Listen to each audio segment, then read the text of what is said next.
श्री सीतारामचंद्र भगवान की जय। श्री हनुमान जी महाराज की जय। श्री भाष्यकार रामानुज स्वामी जी महाराज की जय। जय जय सीताराम, जय जय श्री राधेश्याम।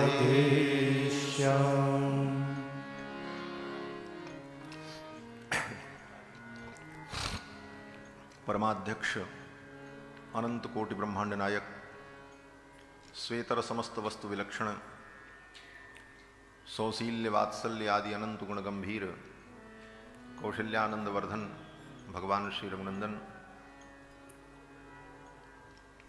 जिनके शब्दमय विग्रह वांगमय विग्रह श्रीमद् वाल्मीकि रामायण के माध्यम से हम सभी लोग भगवान का पावन चरित्र श्रवण कर रहे हैं। भगवान की कथा के परम रसिक श्रोता आंजनेय श्री हनुमंतलाल जी महाराज, जिनकी भावमयी उपस्थिति भगवान की कथा में सर्वदा सर्वत्र विद्यमान रहती है। परम श्रद्धेय वैकुंठवासी पूज्य श्री गुरु जी महाराज, जिनकी पावन स्मृति में, जिनकी 24वीं पुण्यतिथि के अवसर पर हम सभी लोग समवेत होकर आदि काव्य का आश्रय ले रहे हैं। परम श्रद्धेय अनंत श्री विभूषित पूज्य श्री ठाकुर जी, जिनकी यश कीर्ति गाथा सारे विश्व में व्याप्त है, जिनके मुखारविंद से कथा सुनकर के हम सब लोगों ने भी बोलना सीखा है, कि मुझे अनुभव होता है उनके चिरंजीवी श्रद्धेय श्री इंद्रेश जी, जिनका स्नेह, जिनकी विनम्रता अनुकरणीय है। आज की कथा में पधारे परम मनीषी विद्वान श्री डॉक्टर रामकमल वेदांती जी एवं समस्त संतवृंद, धर्मानुरागी सज्जनों, श्रद्धामयी माताओं, भगवान श्री सीतारामचंद्र जी की मंगलमयी करुणा के फलस्वरूप पवित्र श्रीधाम वृंदावन में विराजमान होकर भगवान श्री रघुनंदन की पावन कथा श्रवण करने का ये लाभ हम सभी लोगों को प्राप्त हो रहा है। महर्षि वाल्मीकि प्रचेता के पुत्र, राम कथा के महान उद्गाता, जिनकी कृपा से संपूर्ण विश्व को राम कथा का मूल सूत्र प्राप्त हुआ। भगवान श्री राम की लोकोत्तर महिमा, उनके अति मानुष चरित्र का महर्षि वाल्मीकि ने रामायण के माध्यम से प्रस्तुत किया। आज के उद्बोधन में श्री वेदांती जी कह रहे थे कि लोग कहते हैं कि महर्षि वाल्मीकि ने भगवान श्री राम को परमात्मा नहीं माना, महापुरुष मात्र माना। लेकिन वाल्मीकि रामायण को अगर आप निष्पक्ष होकर पढ़ें तो श्रीमद् वाल्मीकि रामायण में पग पग पर भगवान श्री राम के परत्व का, उनके ईश्वरत्व का महर्षि वाल्मीकि ने प्रतिपादन किया। प्रारंभ में ही जो जिज्ञासा की है महर्षि वाल्मीकि ने देवर्षि नारद से कि मैं ऐसे पुरुष को जानना चाहता हूं कि जो सर्वगुण संपन्न हो, कौन अस्मिन् सांप्रतम लोके गुणवान कश्च वीर्यवान धर्मज्ञश्च कृतज्ञश्च सत्यवाक्यो दृढ़व्रतः चारित्रेण च को युक्तः सर्वभूतेषु को हितः विद्वान कः कः समर्थश्च कश्चैक प्रियदर्शन। जिन 16 गुणों की चर्चा महर्षि वाल्मीकि ने नारद जी से की कि इन गुणों से संपन्न पुरुष कौन है, तो इसके उत्तर में देवर्षि नारद ने महर्षि वाल्मीकि को संक्षिप्त रामचरित्र सुनाया। और रामचरित्र सुनाते हुए देवर्षि नारद ने वाल्मीकि जी को भगवान के 68 गुणों का वर्णन करके सुनाया। पूछा तो वाल्मीकि जी ने 16 गुण, और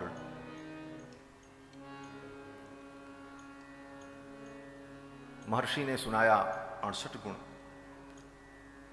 4 गुना ज्यादा। इसका संकेत यही है कि कथा का मतलब भगवान के गुणों का प्रकाश। भगवान के जो दिव्य कल्याण में गुण हैं, उन गुणों का प्रकाश ही कथा है। कथा के माध्यम से भगवान के दिव्य गुणों का आविर्भाव होता है, जिन गुणों का चिंतन करके हम माया के गुणों से मुक्त होते हैं। जब हम अपने गुणों का चिंतन करते हैं तो हमें अभिमान होता है, हम बड़े सुंदर हैं, बड़े ज्ञानी हैं, बड़े विद्वान हैं। आत्मगुण का चिंतन करने पर अभिमान होता है, अभिमान पतन का मूल है। माया के गुणों का चिंतन करने पर बंधन होता है, और मायापति के गुणों का चिंतन करने पर व्यक्ति बंधन मुक्त हो जाता है। यही रहस्य। भगवान के गुणों का चिंतन करके हम माया मुक्त हो जाते हैं, गुणातीत हो जाते हैं। भगवान के गुणों का चिंतन ही कथा है। श्री वेदव्यास जी महाराज श्री रामायण के महात्म्य का जब वर्णन करते हैं तो भगवान श्री राम को प्रणाम करते हुए कहते हैं कि श्री राम शरणम समस्त जगताम रामम विना का गति रामेण प्रतिहन्यते कलिमलम रामाय कार्यं नमः रामात्रस्यति काल भीम भुजगो रामस्य सर्वं वशे रामे भक्तिरखंडिता भवतु मे रामत्वमेवाश्रयः।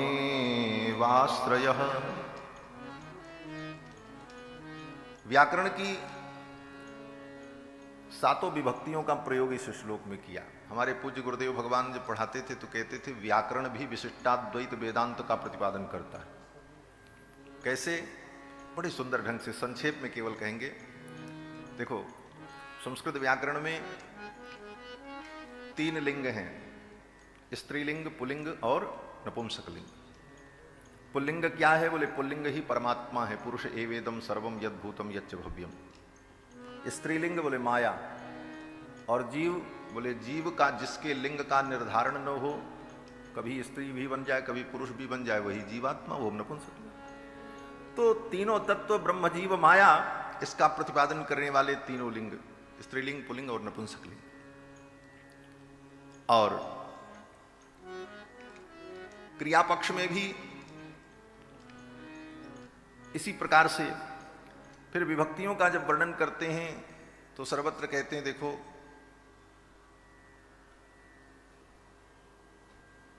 पुल्लिंग में जो रूप बनता है तो केवल प्रथमा और द्वितीया विभक्ति में अंतर होता है, तृतीया विभक्ति से वही रूप होता है जो पुल्लिंग में होता, वही नपुंसकलिंग में होता है। कर्ता और कर्म 2 में अंतर होता है, बाकी सब एक ही हो जाता है। तो जीवात्मा और परमात्मा में यही अंतर है कि जीव का कर्तृत्व और जीव का कर्म यही परमात्मा से भिन्न है, बाकी सब कुछ परमात्मा के समान ही ईश्वर अंश जीव अविनाशी चेतन अमल सहज सुखराशि। एक वचन, 2 वचन, बहुवचन, इसका मतलब क्या है? बोले एक वचन का मतलब परमात्मा, एकमेवा द्वितीयम। और माया, बोले माया 2 वचन है, विद्या और अविद्या, विद्या अपर अविद्या 2। और बहुवचन, बोले बहुवचन में जीव, जीव अनंत है। इस प्रकार से व्याकरण शास्त्र भी मूल रूप से विशिष्टाद्वैत सिद्धांत का ही प्रतिपादन करता है। इस श्लोक में व्याकरण की 7 विभक्तियों का प्रयोग करते हुए भगवान श्री राम के संपूर्ण चरित्र का, उनके संपूर्ण व्यक्तित्व का संकेत श्री वेदव्यास जी ने किया। कहते हैं श्री राम शरणम समस्त जगताम, संपूर्ण जगत के समस्त सृष्टि के एकमात्र शरण रक्षक भगवान है। भगवान के अतिरिक्त दूसरा कोई रक्षक हो नहीं सकता। अगर हम भगवान के अतिरिक्त किसी को अपना रक्षक मानते हैं तो निश्चित रूप से हम धोखे में हैं, हम भ्रम में हैं। भगवान के अतिरिक्त कोई रक्षक हो ही नहीं सकता। इसीलिए शरणागति के 6 लक्षण में एक लक्षण यह भी कहा गया, गोप्तृत्व वर्णम तथा रक्षस्यतीति विश्वासो। भगवान रक्षक हैं, वो रक्षा करेंगे, ये विश्वास, और रक्षक के रूप में एकमात्र भगवान का वर्ण करना। और हमारे श्री संप्रदाय में, रामानुज संप्रदाय में, श्री लोकाचार्य स्वामी जी नाम के एक महापुरुष हुए, जिन्होंने 18 ग्रंथों का प्रणयन किया है, बड़े रहस्यमय उनके ग्रंथ हैं। उस ग्रंथ में, उनके ग्रंथों में एक ग्रंथ है प्रपन्न परित्राण। उस प्रपन्न परित्राण ग्रंथ में श्री लोकाचार्य स्वामी जी महाराज कहते हैं कि भगवान के अतिरिक्त कोई रक्षक नहीं हो सकता। अगर कोई कहे कि पिता रक्षक है, तो एक पिता तो हिरण्यकश्यपु भी था, जिसने अपने पुत्र को मारने में कोई कोर कसर बाकी नहीं रखी। अगर कोई इस भ्रम में है कि मां रक्षक है, तो एक मां कुंती भी थी, जिसने अपने नवजात शिशु को ले जाकर के नदी के तट पर लोक लज्जा के भय से फेंक दिया। सर्पिणी अपने बच्चे का ही भक्षण कर लेती, लोकश्रुति है। तो माता पिता भी रक्षक नहीं हो सकते। बोले भाई रक्षक होगा? बोले एक भाई तो रावण भी था, जिसने अपने भाई विभीषण को मार करके घर से निकाल दिया। बोले पुत्र रक्षक होगा? बोले पुत्र भी क्या रक्षा करेगा, एक पुत्र कंस भी था, जिसने अपने बाप को ही जेल में डाल दिया। सारी कथाएं। तो कौन रक्षक होगा? बोले देवता रक्षक होंगे। बोले जो देवता अपनी रक्षा नहीं कर सकते, अपनी रक्षा के लिए कि भगवान की शरण में जाते हैं, वो हमारी क्या रक्षा करेंगे? रामायण पढ़ो भाई। जब रावण ने देवताओं के ऊपर आक्रमण किया, तो देवता देवन तके मेरी गिर खोहा, जाकर के गुफाओं में उन्हें छिपना पड़ा अपनी रक्षा के लिए। जो अपनी रक्षा करने में समर्थ नहीं, वो हमारी क्या रक्षा करेंगे? तो इस भ्रम को जीवन में मिटा देना चाहिए।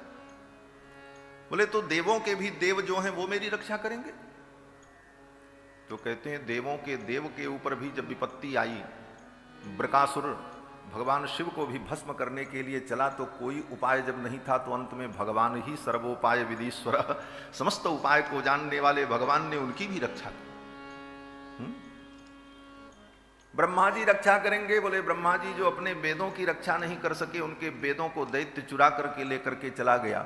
ब्रह्मा जी रो रहे थे, अंत में भगवान ने ही उस असुर का वध करके वेदों को ला करके ब्रह्मा जी को प्रदान किया।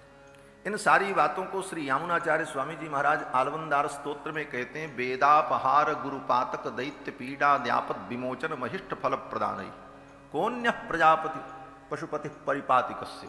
जो प्रजापति और पशुपति का भी पालन करने वाला है, वही एकमात्र रक्षक हो सकता है, और दूसरा कोई रक्षक नहीं हो सकता। ये तत्व निर्णय है। इसलिए रक्षक के रूप में तो भगवान का ही अनुभव करना चाहिए। श्री राम शरणम समस्त जगताम, रामम बिना का गति। राम जी के बिना कोई गति भी नहीं। जाओगे कहाँ? कहीं भी जाओगे तो दुर्गति ही होगी, गति तो ठाकुर के चरणों में। रामम बिना का गति। रामेण प्रतिहन्यते कलिमलम।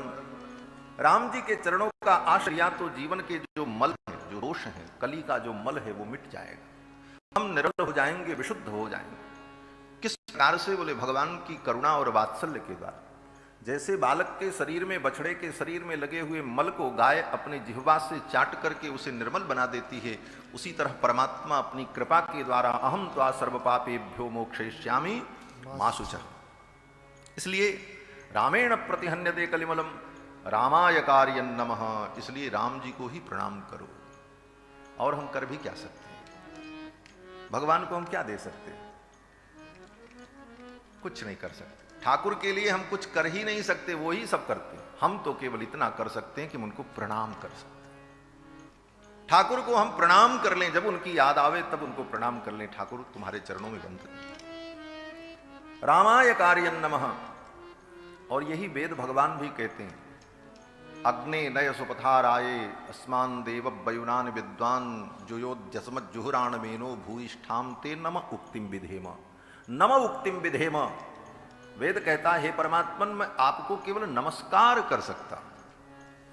और ठाकुर तो इतने करुणा वरुणालय हैं कि कोई जीव केवल नमस्कार कर ले, इतने भी प्रसन्न हो जाते हैं। और एक बार नमस्कार कर ले, उतने भी प्रसन्न हो जाते हैं, उसे अपना बना लेते। गोस्वामी तुलसीदास जी महाराज कहते हैं, सकृत प्रणाम किए अपना। सकृत प्रणाम, एक बार प्रणाम अगर सच्चे मन से ठाकुर को कर लो, ठाकुर स्वीकार कर लेते। इसलिए प्रणम्य तो भगवान है। हमारे पूज्य आचार्य चरण कहते थे कि देखो, ये संसार के लोग हैं, इनको प्रणाम बार बार करते रहो, फिर भी आपके प्रणाम का महत्व नहीं समझते। हाँ ठीक है, ठीक है, ठीक है। लोग विनम्रता से प्रणाम करते रहते हैं। हाँ ठीक है, ठीक है, बैठो बैठो, देखते हैं अभी। और न करो तो बुरा लगता है। इतने अभिमानी हैं, हमको प्रणाम नहीं किया। लेकिन ठाकुर बोले, ठाकुर को एक बार कोई प्रणाम कर ले तो सदा सदा के लिए भगवान उसे अपना बना लेते हैं। सकृत प्रणाम कर। बोले तो क्या करें, किसी को प्रणाम न करें, केवल भगवान को प्रणाम करें? कहते नहीं नहीं, जैसे लोक व्यवहार है वो तो लोक व्यवहार ऐसे ही चलेगा, प्रणाम सबको करो, लेकिन प्रणाम करते समय ये भावना हो कि हम किसी व्यक्ति को, किसी संस्थान को, सामने वाले एक व्यक्ति को, एक आकृति को प्रणाम नहीं कर रहे हैं, अपितु उसके अंदर विद्यमान जो अंतर्यामी मेरे प्रभु श्री राम हैं, हम उनको प्रणाम कर रहे हैं। ये सूत्र श्री गोस्वामी जी महाराज ने कहा कि सी राम मैं सब जग जानी, करहूं प्रणाम जोरी जुग पानी। श्री सीतारामचंद्र जी को ही हम प्रणाम करें। रामाय कार्यं नमः, रामात् त्रस्यति काल भीम भुजगो। भगवान श्री राम से काल भी डरता है, जो काल के भी काल है। वेदांत में तो, वेदांती जी तो यहां बैठे ही हैं, वेदांत में काल को भी परमात्मा का ही रूप माना गया है और काल नित्य है। काल के भी जो काल हैं, काल भी जैसे डरता है। रामात् त्रस्यति काल भीम भुजगो, रामस्य सर्वं वशे, और सब कुछ राम जी के ही वश में। इसलिए ऐसे ठाकुर के चरणों में हमारी भक्ति हो। रामे भक्ति रखंडिता भवतु में, ऐसे ठाकुर के चरणों में हमारी अखंड भक्ति हो। रामत्वमेव आश्रयः, और हे रघुनंदन आप ही मेरे आश्रय हैं। ठाकुर रघुनंदन को हम अपना आश्रय बना लें, उनके चरणों की शरण ग्रहण कर लें, यही जीवन का परम लाभ है। श्रीमद् वाल्मीकि रामायण का हम सभी लोग श्रवण लाभ प्राप्त कर रहे हैं। बंधुओं, 24,000 श्लोकों में महर्षि वाल्मीकि ने वेद का ही व्याख्यान किया। वेद के विभिन्न रहस्यों को कथा के माध्यम से, भगवत चरित्र के माध्यम से महर्षि वाल्मीकि ने उपबिंबन किया, व्याख्या की। और ये इतिहास श्रेष्ठ ग्रंथ है। हमारे यहां दो इतिहास हैं, एक महाभारत और एक श्रीमद् वाल्मीकि रामायण। इतिहास श्रेष्ठ ग्रंथ श्रीमद् वाल्मीकि रामायण में भगवान की शरणागति करने में जो पुरस्कार स्वरूपा हैं भगवती श्री जी, इन्हीं की महिमा का वर्णन है। श्री जी की महिमा का वर्णन है। और आपने रामायण में अनुभव किया होगा कि भगवान से श्री जानकी जी का 3 बार वियोग हुआ पूरी लीला में। प्रथम वियोग जब रावण ने श्री जानकी जी का हरण किया। दूसरा वियोग जब लोकापवाद के भय से भगवान ने श्री जानकी जी का त्याग किया, महर्षि वाल्मीकि के आश्रम में गए। और फिर वहां से लौट करके आने के बाद भूमिजा का भूमि में प्रवेश हुआ, ये तीसरा विश्लेष। ये 3 विश्लेष जो श्री जी का भगवान से हुआ, इन तीनों विश्लेषों में कृपा, पारतंत्र और अनन्यार्हत्व, इन 3 गुणों का प्रकाश हुआ है। जो व्यक्ति पुरस्कार स्वरूप होता है, जो भगवान के चरणों में जीव की शरणागति की सिफारिश करता है, पैरवी करता है, उस व्यक्ति के अंदर 3 गुण होना अनिवार्य माना है आचार्यों ने। पहला गुण कृपा। कोई आचार्य किसी जीव को भगवान की शरण में लगावें तो सबसे पहली आवश्यकता ये होगी कि उन आचार्य के हृदय में कृपा हो हमारे प्रति, तब वो मेरे ऊपर कृपा करके हमें भगवान के शरणों में लगाएंगे। और दूसरा गुण पारतंत्र। वो स्वयं भगवान के परतंत्र हों, भगवान के अधीन हों, भगवत शरणागत हों। और तीसरा गुण अनन्यार्हत्व। अनन्यार्हत्व का मतलब भगवान को छोड़ करके और किसी के लिए उनका जीवन न हो, जीवन का कोई दूसरा उद्देश्य न। यह 3 गुण आचार्य में जब होता है तो ऐसे आचार्य की कृपा से ही जीव को भगवान की प्राप्ति होती। और श्री जी हमारे संप्रदाय की आचार्य हैं, इसीलिए इस संप्रदाय का नाम श्री संप्रदाय है। लक्ष्मीनाथ समारंभाम नाथयामुन मध्यमाम अस्मदाचार्य पर्यंताम वंदे गुरु परंपरा। आचार्य का भी लक्षण है। आचार्य कौन हो सकता है? आचार्य वही होता है जो किसी का शिष्य हो और किसी का गुरु हो। इसीलिए भगवान को आचार्य हमारे यहाँ नहीं माना गया, श्री जी को आचार्य माना गया, क्योंकि भगवान किसी के शिष्य नहीं है। भगवान तो परम गुरु है, जगत गुरु। गुरु और आचार्य में अंतर है, थोड़ा सा सूक्ष्म अंतर यहां बताया। भगवान आचार्य नहीं है, आचार्य श्री जी हैं, क्योंकि श्री जी को भगवान से मंत्र प्राप्त होता है, फिर वो अपने परिकर को देती हैं। लेकिन भगवान किसी से मंत्र प्राप्त नहीं करते, वो अनादि, समस्त मंत्र उनको स्वतः प्राप्त है, वो जगत गुरु हैं। इस दृष्टि से आचार्य के रूप में श्री जी का अनुभव किया। और श्री जी तो दिव्य हैं, अलौकिक हैं, इसलिए वहां पर वर्ण व्यवस्था का कोई नियम नहीं है। लेकिन लोक में जब आचार्य की परंपरा चलती है संसार में जीवों के कल्याण के लिए, तो उस आचार्य परंपरा में ये नियम है कि आचार्य केवल ब्राह्मण ही हो सकता है, दूसरा कोई आचार्य नहीं हो सकता। आचार्य का लक्षण कहा, आचार्यो वेद संपन्नो विष्णु भक्तो विमत्सरः। आचार्य कौन हो? विष्णु भक्त, भगवान का भक्त। आचार्यो वेद संपन्नो, वो वेदज्ञ हो, वेदों का ज्ञाता हो। आचार्यो वेद संपन्नो विष्णु भक्तो विमत्सरः। मंत्रज्ञो मंत्र भक्तश्च सदा मंत्राश्रय शुचि सत्संप्रदाय संयुक्त ब्रह्म विद्या विशारदः। इन सारे लक्षणों से संपन्न विप्र ही आचार्य हो सकता है। इसीलिए हमारे स्त्री संप्रदाय में दो परंपराएं हैं, एक आचार्य परंपरा, एक आलवार परंपरा। कल हमारे श्री इंद्रेश जी इन विषयों पर चर्चा कर रहे थे। आचार्य परंपरा और आलवार परंपरा, दो परंपराएं। आलवार परंपरा में उन महापुरुषों की गणना होती है जिन्होंने अपने इसी शरीर से भगवान का दिव्य अनुभव किया और सदा भगवान के अनुभव में ही विलीन रहते थे, उनको आलवार कहा गया। उन आलवारों में भूत योगी, सरोयोगी, महद्योगी, नम्मालवार, पलकार आलवार, ये सारे आलवार हैं। भूतम सरश्च महदाद्भय भट्टनाथ श्री भक्तिसार कुलशेखर योगी वाहन भक्तांग रेणु परकाल यतीन्द्र मिश्रान श्रीमत्पराम कुशमुनिम प्रणतोस्मि नित्यम, ये आलवार है। तो आलवारों में बहुत से ऐसे आलवार हैं जो क्षत्रिय हैं, राजा हैं। बहुत से आलवार ऐसे हैं जो चतुर्थ वर्ण के हैं। तो आलवार की परंपरा में सभी हैं, लेकिन आचार्य परंपरा जो है, उस आचार्य परंपरा में द्विज ही आचार्य हो सकते हैं। तो श्री जी जो आचार्य हैं वो तो अलौकिक है, प्रथम आचार्य हैं, इसलिए वहां पर इस व्यवस्था का संबंध नहीं स्वीकार किया जाता। तो श्री जी से यह संप्रदाय प्रवर्तित हुआ। श्री जी के अंदर उन तीन गुणों की जो कल्पना आचार्यों ने की, वे तीनों गुण अवतार में, श्री रामावतार में, श्री जानकी जी के लीला में प्रकाशित होते हैं। कृपा, लंका जाती हैं श्री जानकी जी, रावण के अंदर इतनी साहस, इतना दम कि वो जानकी जी को उठा ले जाए। जानकी जी स्वयं कृपा करके लंका जाती हैं, उन असुरों पर कृपा करने के लिए जाती हैं। हाँ, रावण का साहस नहीं है कि वो ले जाए।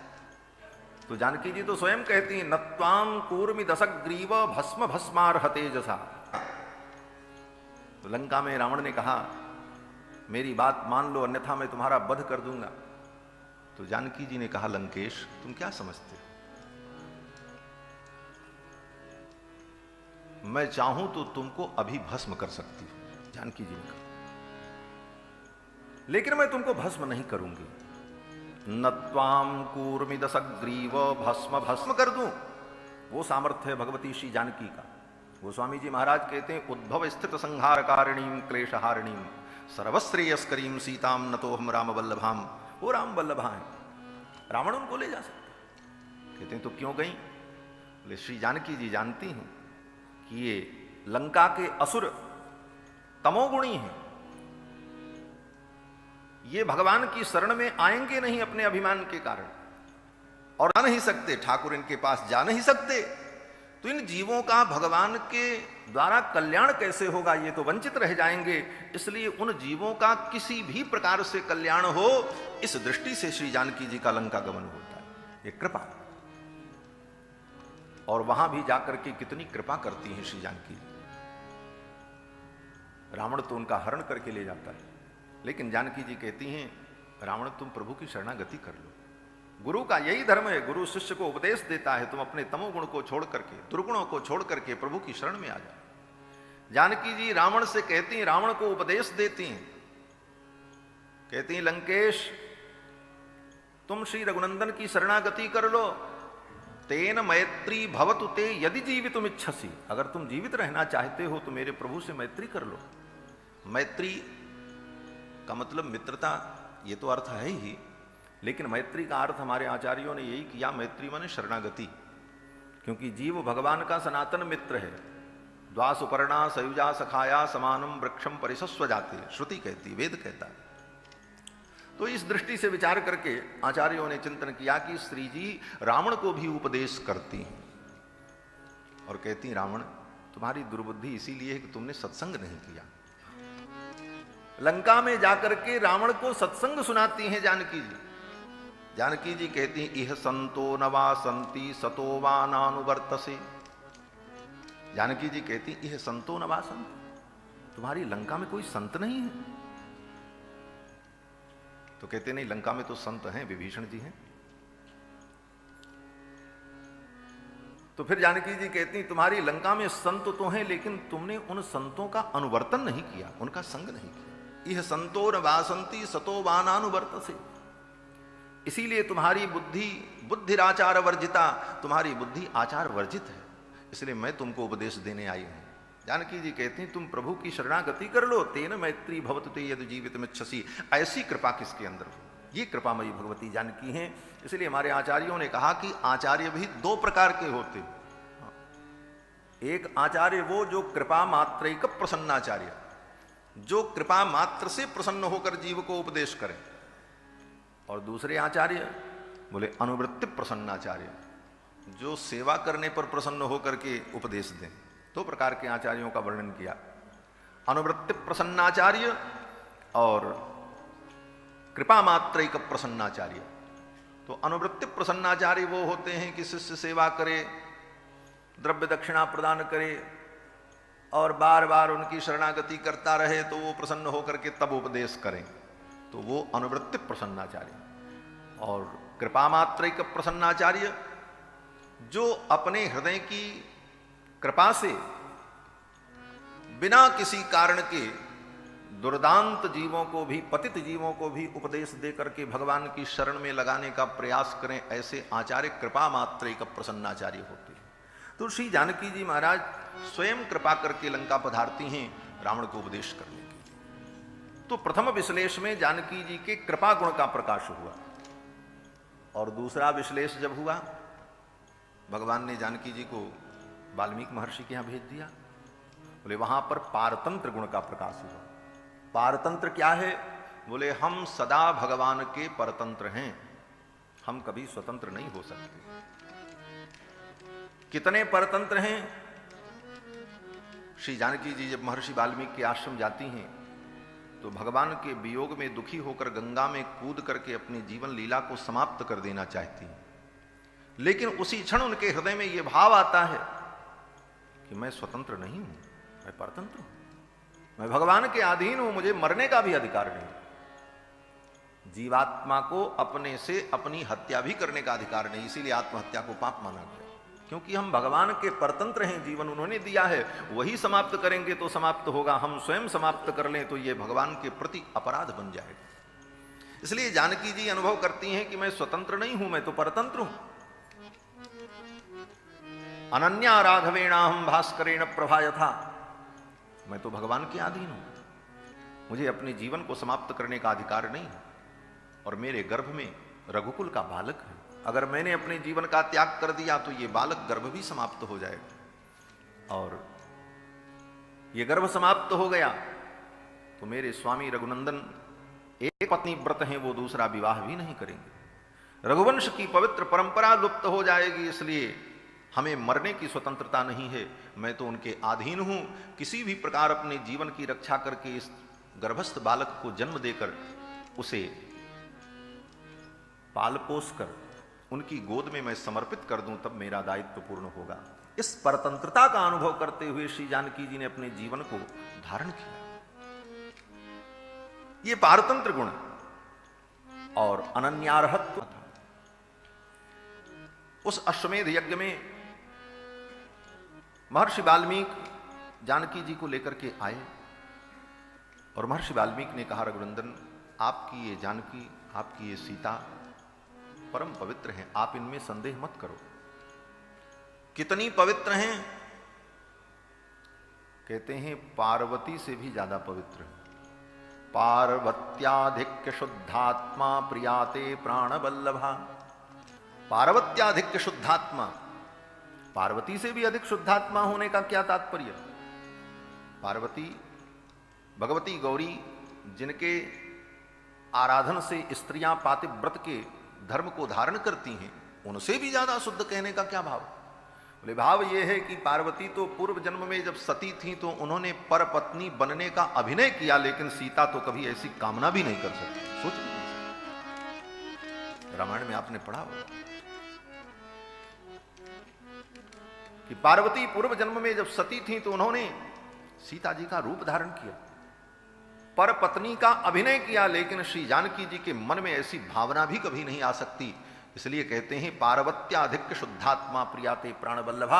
आपकी प्राण वल्लभा तो पार्वती से भी ज्यादा शुद्धात्मा है, पवित्र। आप इनका तिरस्कार मत करो। और फिर श्री जानकी जी ने भगवान श्री रघुनंदन की सभा में प्रतिज्ञा की। श्री जानकी जी ने कहा, मनसा कर्मणा वाचा पति में कसमर्चिता। मन वचन कर्म से अगर मैंने रघुनंदन के चरणों में प्रेम किया हो तो इस सत्य के प्रभाव से, इस धर्म के प्रभाव से पृथ्वी फट जाए और मुझे मार्ग प्राप्त हो जाए। तथा मे माधवीं देवीं विवरम दातुमर्हति। हे माधवी देवी, मुझे विवर प्रदान करो, मुझे आने का मार्ग दो। इतना कहते ही नैमिषारण्य की वो भूमि फट गई महाराज। भूमि के अंदर से भगवती भूदेवी प्रकट हुई सिंहासन पर और उन्होंने कहा, बेटी सीते, तुम आओ मेरे साथ चलो, मैं तुम्हें लेने आई हूं। और देखते देखते श्री जानकी जी जाकर के भूदेवी के गोद में विराजमान हो गई और वो सिंहासन धीरे धीरे पृथ्वी में प्रवेश करने लगा। तब तक भगवान श्री रघुनंदन दौड़े, सीते मुझे छोड़ करके मत जाओ। दौड़ते दौड़ते रघुनंदन जब तक पहुंचते तब तक सिंहासन विवर में प्रवेश कर चुका था। भूमि पर लौटने लगे भगवान श्री रघुनंदन, मेरी सीता को मुझे वापस दे दो, लौटा दो, नहीं तो आज सारे ब्रह्मांड को मैं समाप्त कर दूंगा। फिर तो लक्ष्मण जी ने समझाया भगवान को। इस प्रतिज्ञा के द्वारा श्री जानकी जी ने अनन्यार्हत्व गुण को प्रकाशित किया कि भगवान को छोड़ करके किसी अन्य का आश्रय मैंने कभी नहीं लिया। यही अनन्यता है। अनन्यता जीवन में जब तक नहीं आएगी तब तक भक्ति दृढ़ नहीं होती महाराज। गीता में भगवान कहते हैं, अनन्याश्चिंतयन्तो माम ये जनाः पर्युपासते तेषां नित्याभियुक्तानां योगक्षेमं वहाम्यहम्। तो भगवती श्री जानकी के इन 3 दिव्य गुणों का प्रकाश श्रीमद् वाल्मीकि रामायण में आचार्य वैभव के रूप में हुआ है। महर्षि वाल्मीकि को देवर्षि नारद ने 100 श्लोकों में संक्षिप्त रामचरित्र सुनाया और राम राज्य की महिमा का वर्णन किया। ये वाल्मीकि रामायण के बालकांड का प्रथम सर्ग 100 श्लोक में, इसका नाम मूल रामायण है। इन्हीं 100 श्लोकों को सुनकर के महर्षि वाल्मीकि को राम कथा का ज्ञान प्राप्त हुआ। इन 100 श्लोकों की बड़ी महिमा है इस मूल रामायण की। प्रतिदिन व्यक्ति इसका अगर पाठ करे तो सर्व पापई ही प्रमुच्यते, वो समस्त पापों से मुक्त हो जाता है, पाप उसका स्पर्श नहीं कर सकते। और इन 100 श्लोकों में मूल रामायण में अंत में राम राज्य की महिमा का वर्णन देवर्षि नारद ने किया। देवर्षि नारद कहते हैं, भगवान श्री राम जब लंका विजय करके आए, अयोध्या में सिंहासनारूढ़ हुए, उस समय से 11,000 वर्ष तक श्री राम जी के राज्यकाल में कभी किसी को किसी भी प्रकार का कोई दुख नहीं हुआ। न पुत्रमरणम केचित् द्रक्षन्ति पुरुषाः क्वचित्। राम जी के राज्य में कभी किसी पिता को अपने पुत्र के मरण का दुख नहीं हुआ। ये पहली विशेषता थी। क्यों? बोले राम जी ने अनुभव किया कि जो दुख मेरे पिता को हुआ वो दुख किसी अन्य पिता को न हो। पुत्र के वियोग में मेरे पिता ने अपने प्राणों का त्याग कर दिया, तो अब मेरे राज्य में ये दुख किसी पिता को प्राप्त न हो।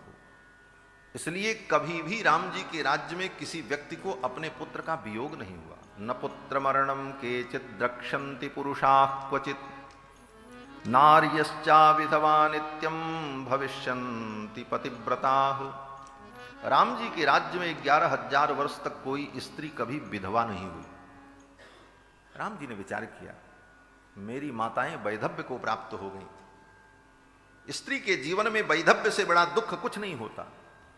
भगवान ने विचार किया कि मेरे राज्य में कभी किसी स्त्री को यह वैधव्य दुख न हो, और 11,000 वर्ष तक किसी स्त्री को वैधव्य का दुख नहीं हुआ। नार्यश्चा विधवा नित्यम भविष्यन्ति पतिव्रताः न चाग्निजं भयं किंचन नाप्सु मज्जन्ति जंतवः। राम जी के राज्य में कभी किसी के घर में आग नहीं लगी। क्या राज्य रहा होगा, कल्पना करो।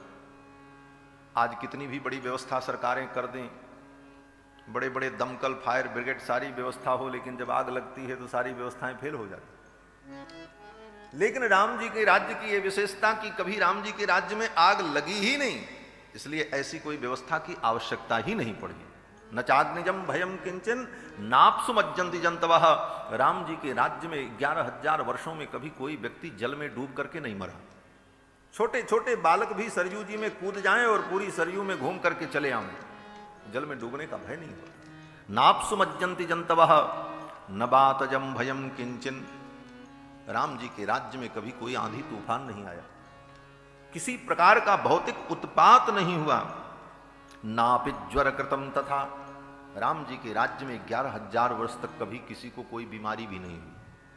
नापि ज्वर कृतम तथा, ज्वर माने बुखार भी नहीं हुआ, और बीमारी तो बहुत दूर की। कोरोना का तो नाम ही निशान नहीं था हमारे। ज्वर भी नहीं हुआ किसी को, बुखार भी नहीं हुआ हमारा, और सारी बीमारी तो छोड़ दो। जबकि बुखार को, ज्वर को शरीर में बीमारियों का राजा कहा गया। आयुर्वेद शास्त्र में ज्वर जो है वो समस्त बीमारियों का राजा है, क्योंकि वो जब रहेगा तभी कोई बीमारी आएगी। इसीलिए शरीर में सदा 98 डिग्री बुखार रहता ही रहता है। वो न रहे तो शरीर ही नहीं रहेगा, वो शरीर का राजा है। लेकिन ज्वर भी अपनी सीमा में रहता था राम जी के। नापित ज्वर कृतम तथा। राम जी के राज्य में कभी किसी को ज्वर भी नहीं हुआ। नापि क्षुद् भयम तत्र न तस्कर भयम तथा। राम जी के राज्य में कभी किसी के घर में चोरी नहीं हुई। सोना चांदी हीरे पन्ने पोखराज कहीं भी पड़े रहे, कोई उठाने वाला नहीं, कोई छूता ही नहीं। पड़ा है तो पड़ा, जिसका होगा ले जाएगा। ऐसी मानसिकता लोगों की कैसे हुई? किस विधि से राम जी ने शासन किया? इस बिंदु पर अगर विचार करें तो एक ही बात समझ में आती है कि राम जी ने अपनी संपूर्ण प्रजा को अनवरत धर्म का उपदेश किया। धर्म के द्वारा नियंत्रित जो राज्य होता है उसी राज्य का नाम राम राज्य। शास्त्र के द्वारा नियंत्रित जो राज्य है उसका नाम राम राज्य। शस्त्र के द्वारा राम राज्य की स्थापना नहीं होती, शास्त्र के द्वारा राम राज्य की स्थापना होती। एक उदाहरण आपको बताएं। एक बार की बात, हमारे पूज्य गुरुदेव भगवान श्री ब्रह्मचारी जी महाराज, आज से लगभग 17-18 वर्ष पूर्व की घटना है।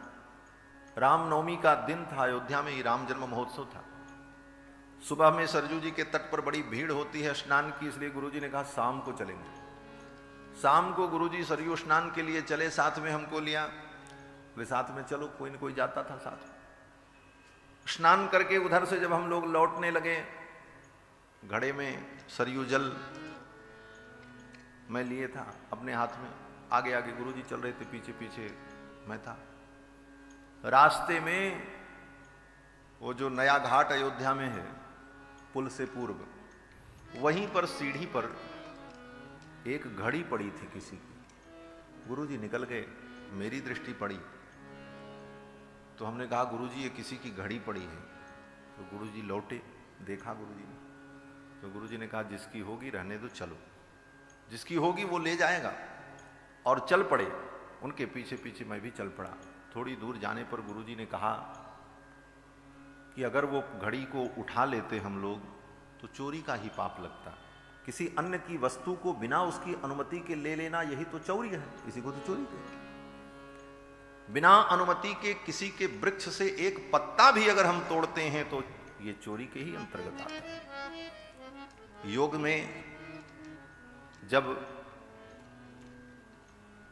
यम का जब वर्णन होता है तो अहिंसा, सत्यमस्तेय, ब्रह्मचर्य, परिग्रह, उसमें स्तेय का जब वर्णन होता है तो यही वर्णन है कि किसी के वृक्ष से एक पत्ता भी अगर हम बिना पूछे अनुमति के ले लेते हैं तो वह चोरी के अंतर्गत ही होता है। ऐसी धर्म की निष्ठा जब प्रजा में उत्पन्न हो जाए तो सारी प्रजा अपने आप नियंत्रित होती है, शस्त्र के द्वारा उसके नियंत्रण की आवश्यकता नहीं होती। और इसके लिए राम जी ने क्या किया? बोले राम जी प्रतिदिन अपनी सभा में अपनी प्रजा को उपदेश करते थे, प्रवचन करते थे। व्याख्यांतम भरतादिभि परिवृतम रामम भजे श्यामलम। प्रतिदिन भगवान का प्रवचन होता था रघुनाथ जी का, और विषय क्या होता था प्रवचन का? स्वधर्म। लोग अपने अपने स्वधर्म का पालन करें, यही सनातन धर्म। आज लोग वर्णाश्रम को तिलांजलि देकर, वर्णाश्रम धर्म की अवहेलना करके अपने को धर्मात्मा और धर्म प्राण समझना चाहते हैं, वो भ्रम में। भगवान श्री राम ने 11,000 वर्ष तक अपने सिंहासन पर आरूढ़ होकर के केवल प्रजा को वर्ण धर्म का उपदेश किया। महर्षि वाल्मीकि कहते हैं चातुर्वर्ण्यम च लोकेस्मिन् स्वे स्वे धर्मे नियोक्षति। चारों वर्ण के लोगों को उनके उनके धर्म में राम जी ने लगाया, और जब लोग अपने अपने धर्म का पालन करते थे तो सब लोग सुखी थे। आज सब ने अपने धर्म को छोड़ दिया है, इसीलिए सब लोग दुखी हैं। निज धर्म के पालन से ही व्यक्ति को सुख और शांति की प्राप्ति होती है। इसी बात को गीता में भगवान ने कहा स्वधर्मे निधनम श्रेयः परधर्मो भयावह। अपने स्वधर्म में मर जाना श्रेयस्कर है, लेकिन दूसरे के धर्म का पालन नहीं करना चाहिए। ये स्वधर्म, वर्णाश्रम धर्म, यही वास्तविक सनातन धर्म का रूप है। और जब तक हम स्वधर्म का पालन नहीं करेंगे तब तक भगवान के चरणों में भक्ति भी नहीं हो सकती। भक्ति का आडंबर हमारे जीवन में होता रहेगा, ये बहुत कड़वा सच है। जब तक हम स्वधर्म का पालन नहीं करेंगे तब तक भगवान के चरणों में हमारी भक्ति भी दृढ़ नहीं होगी। लक्ष्मण जी ने भगवान से पूछा, प्रभु आपके चरणों की भक्ति कैसे मिलती है? आपके चरणों की भक्ति को प्राप्त करने का साधन क्या है? तो राम जी ने लक्ष्मण जी को बताया, प्रथम ही प्रचरण अति प्रीति, प्रथम ही प्रचरण अति प्रीति, निज निज कर्म निरत श्रुति नीति, निज निज कर्म निरत श्रुति नीति, तेहि कर फल पुनि विषय विरागा, तेहि कर फल पुनि विषय विरागा, तब मम धर्म उपज अनुरागा, तब उपज अनुरागा, प्रथम ही प्रचरण अति प्रीति, प्रथम ही प्रचरण अति प्रीति, प्रथम ही प्रचरण। भगवान कहते हैं लक्ष्मण, प्रथम ही विप्र चरण अति प्रीति। पहले तो ब्राह्मणों के चरणों में श्रद्धा हो। क्यों? बोले समस्त वेदादि शास्त्रों का उपदेश, तुम्हारे स्वधर्म का उपदेश तुमको उन्हीं आचार्यों से प्राप्त हो।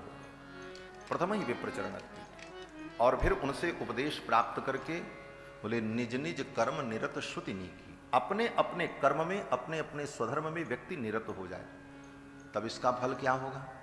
कहते हैं तेहि कर फल पुनि विषय विरागा।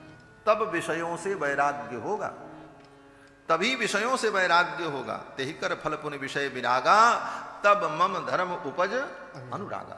तब मुझ परमात्मा के चरणों में, वैष्णव धर्म में तुम्हारी निष्ठा पैदा हो, तभी अनुराग होगा। इसलिए स्वधर्म के पालन पर ही भगवान श्री राम ने अपनी प्रजा को उपदेश किया। महाभारत भी पढ़ लो, जब धृतराष्ट्र के 100 पुत्र मारे गए,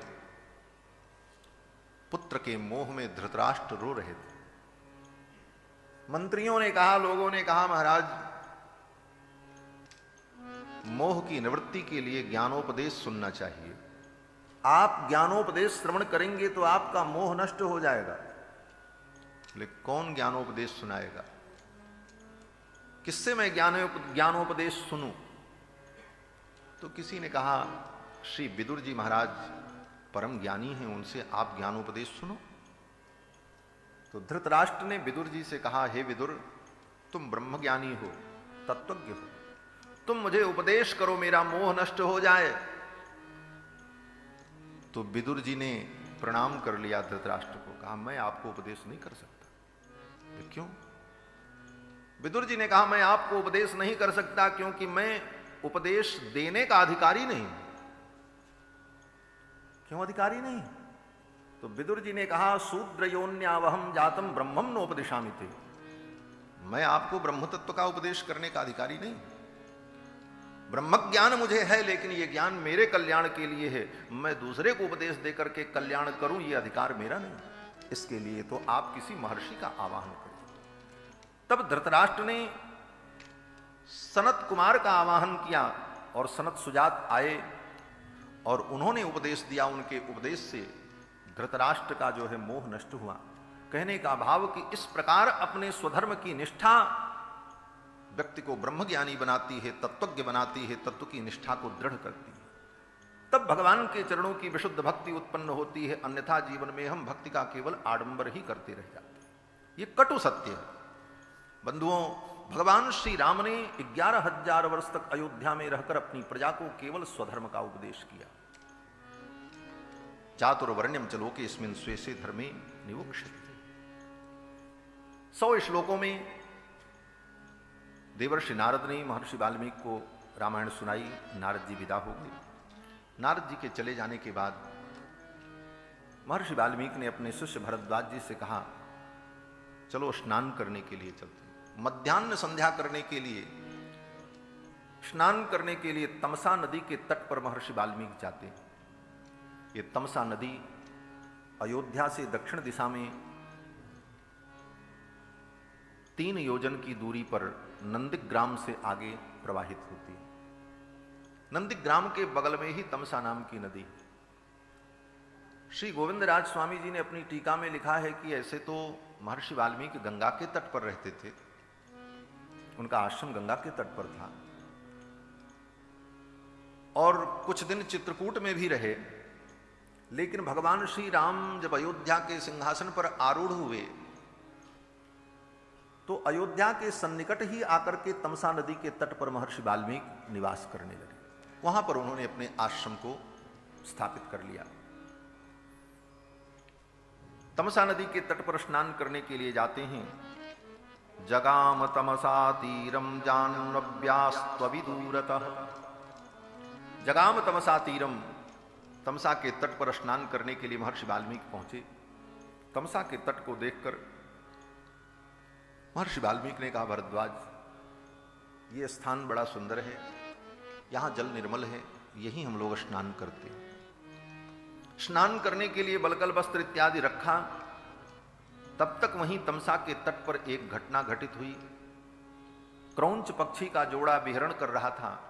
उसी समय एक बधिक आया और उस बधिक ने, शिकारी ने, उन क्रौंच पक्षी के जोड़े में जो नर था उसको मार दिया। क्रौंच पक्षी में जो जोड़े में नर था उसको जब बधिक ने मार दिया, वो तड़प करके मर गया। क्रौंची विलाप करने लगी। उसके करुण क्रंदन को सुनकर महर्षि वाल्मीकि के हृदय में करुणा समुच्छलित हुई। महर्षि वाल्मीकि ने इस दृश्य को देखा, उनका हृदय करुणा से आर्द्र हो गया और कुछ ही क्षण में वो करुणा कोप में परिणत हो गई और उस बधिक के ऊपर महर्षि को क्रोध आ गया और महर्षि ने पधारेंगे, बोलो श्री सीतारामचंद्र भगवान की जय। श्री हनुमान जी महाराज की जय। 2 बार भगवान नाम संकीर्तन कर लें। सीताराम सीताराम सीताराम जय सीताराम सीताराम सीताराम सीताराम जय सीताराम। सीताराम सीताराम सीताराम जय सीताराम। सीताराम सीताराम सीताराम जय सीताराम। सीताराम सीताराम सीताराम जय सीताराम। सीताराम सीताराम सीताराम जय सीताराम। सीताराम सीताराम सीताराम जय सीताराम। सीताराम सीताराम सीताराम जय सीताराम। सीताराम सीताराम सीताराम जय सीताराम। सीताराम सीताराम सीताराम जय सीताराम। सीताराम सीताराम सीताराम जय सीताराम। सीताराम सीताराम सीताराम जय सीताराम। सीताराम सीताराम सीताराम जय सीताराम।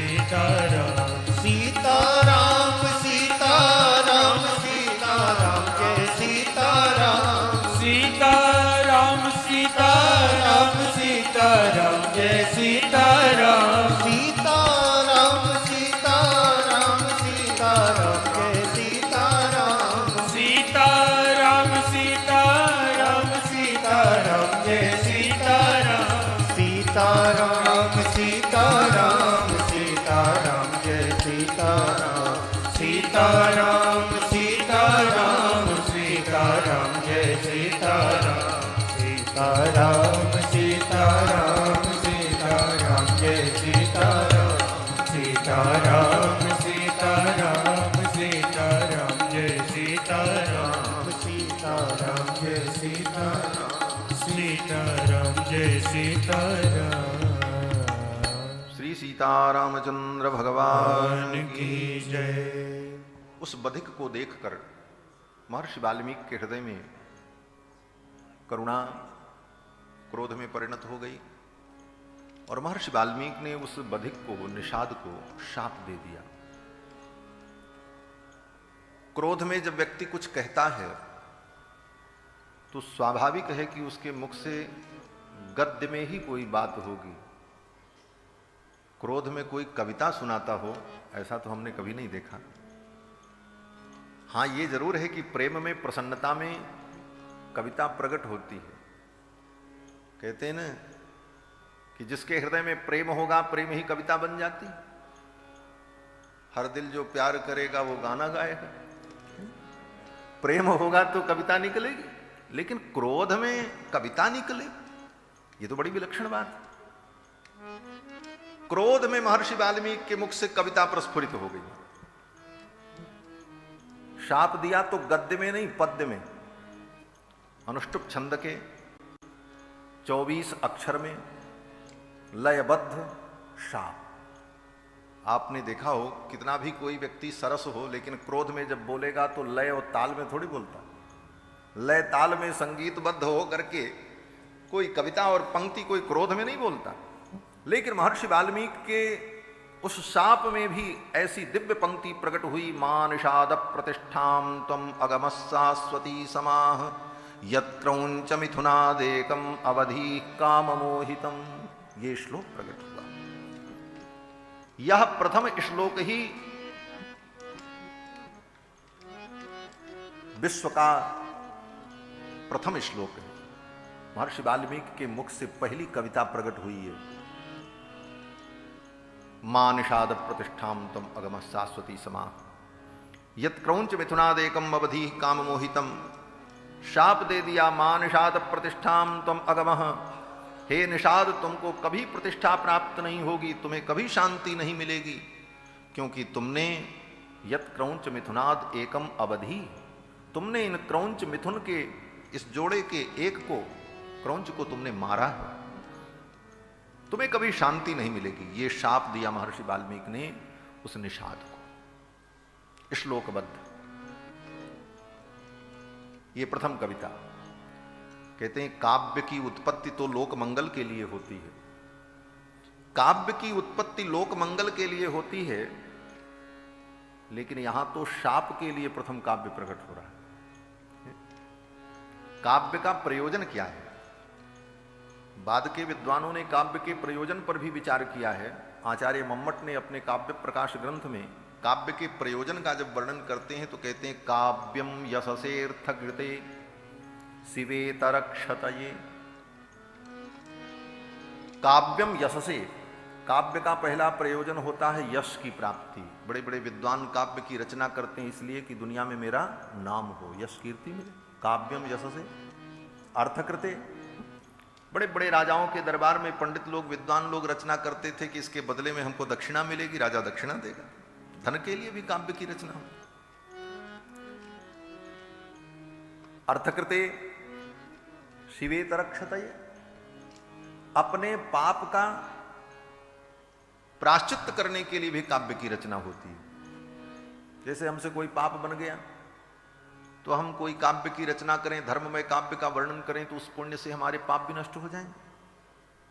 इसका उदाहरण देते हैं, कवि कालिदास जी का जीवन चरित्र देखो।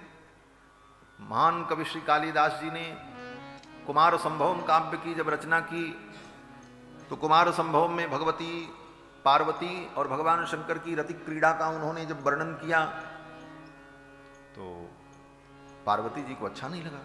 पार्वती जी ने शाप दे दिया, जिस हाथ से तुमने ये लिखा है तुम्हारे हाथ में कुष्ठ रोग हो जाए उस पाप के।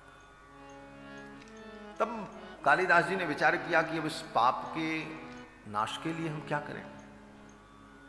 तो विद्वानों ने कहा कि आप भगवान के चरित्र का वर्णन करो तो आपका ये पाप नष्ट हो जाएगा, आपका प्रायश्चित्त हो जाएगा। तो प्रायश्चित्त के लिए उन्होंने रघुवंश महाकाव्य की रचना की, और रघुवंश जब लिखा उन्होंने तो उनके सारे दोष दूर हो गए।